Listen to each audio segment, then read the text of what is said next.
be a successful woman in your own right is something women have got to take hold of.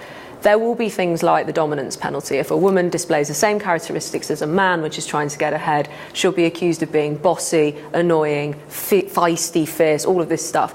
You just have to play the game in the way that it's been dealt to you. But be aware of the fact that you are being judged against a different set of criteria, which is given to you based on how society judge women differently to men. I always say, sadly, I've developed a brilliant talent at being disliked, and I think a lot of other women have got to learn that as well.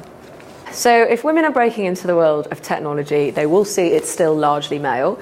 I'll never get over the first time I went to Facebook HQ in Silicon Valley and the smell was overwhelming of teenage sweaty boy bedroom. If you can cope with that and you can hack well and you can code well and you've got a brilliant idea, the rest won't matter.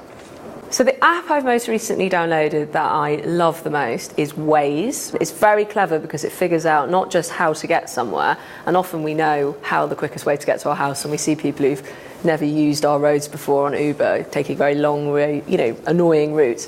Waze is brilliant at figuring out alternative routes. It's excellent in terms of sort of up-to-date information, and I think it's kind of one of those things that people are starting to use because it's just so good, which is basically the whole point of technology, is it's meant to improve our lives, and it does.